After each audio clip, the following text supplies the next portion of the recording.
ये paper leak कोई पहला नहीं हुआ है।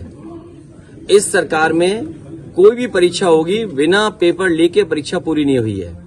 सवाल पेपर लीक का तो है ही, लेकिन उसके साथ साथ जो संस्थाएं पेपर कराती हैं और जिन संस्थाओं पे ये जांच चली जाती है, जब पहला पेपर लीक हुआ होगा तो ये किसने जांच की?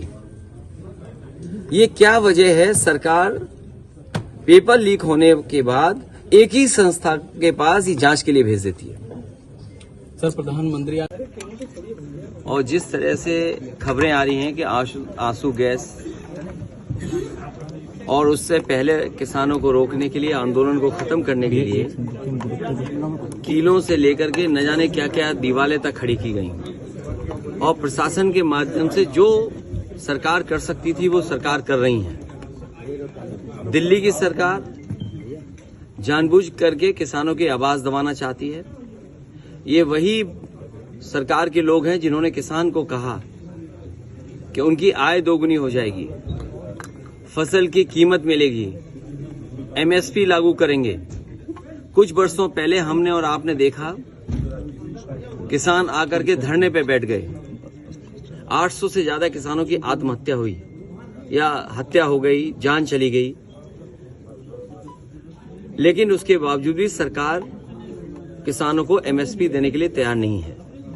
तो जो सरकार किसानों के नाम पर वोट लेना चाहती हो, जो सरकार स्वामीनाथन जी को भारत रत्न दे रही हो, जो सरकार किसानों के नेता चौधरी चरण सिंह जी को सम्मान दे रही हो, भारत रत्न, आखिरकार किसान को एमएसपी क्यों नहीं? या एमएसपी देना नहीं चाहती सरकार? बड़े लोगों से मिली हुई है सरकार, जो लोग मुनाफा कमाना चाहते हैं उनसे सरकार मिली हुई है, और उसी का परिणाम यह है कि किसान की आवाज दबाने के लिए लगातार सरकार इसी तरह का व्यवहार कर रही है किसानों के साथ। आने वाले चुनाव में जो 2024 को होने जा रहा है, देश की जनता भारतीय जनता पार्टी को हटा देगी। कल सर वहाँ मंदिर का उद्घाटन करेंगे, क्या कहेंगे? उसमें क्या कहना, वहाँ की सरकार ने बुलाया है, वहाँ के लोगों ने बनाया है, और हमारे भारत का, और भारत में हर जगह भगवान के मंदिर हैं, कौन सी जगह नहीं है, और दुनिया में फैले हुए हैं। यूरोप में चले जाएं, अमेरिका चले जाएं, भगवान कृष्ण के न जाने कितने मंदिर आपको मिलेंगे। यूरोप में मिल जाएंगे, रशिया में मिल जाएंगे, अबू धाबी और आसपास भगवान कृष्ण के मिल जाएंगे। तो ये कोई आज से थोड़ी मंदिर बन रहे हैं, जाने कब से बन रहे हैं। और अगर आप जानकारी करेंगे, बहुत सारे लोग भारत से प्रभावित होकर के दूसरे देशों से भारत आए शांति की तलाश में, जीवन का मतलब समझे उसके लिए।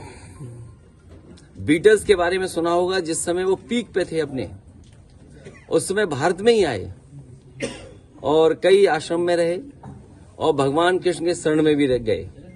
तो ये भारत हमारे धर्मों का देश है, लेकिन हमें विवेकानंद जी को याद रखना चाहिए। स्वामी विवेकानंद जी ने कहा कि हमारे देश में धर्म की कमी नहीं है, धर्म बहुत है, लेकिन रोटी कब मिलेगी और रोजगार कब मिलेंगे।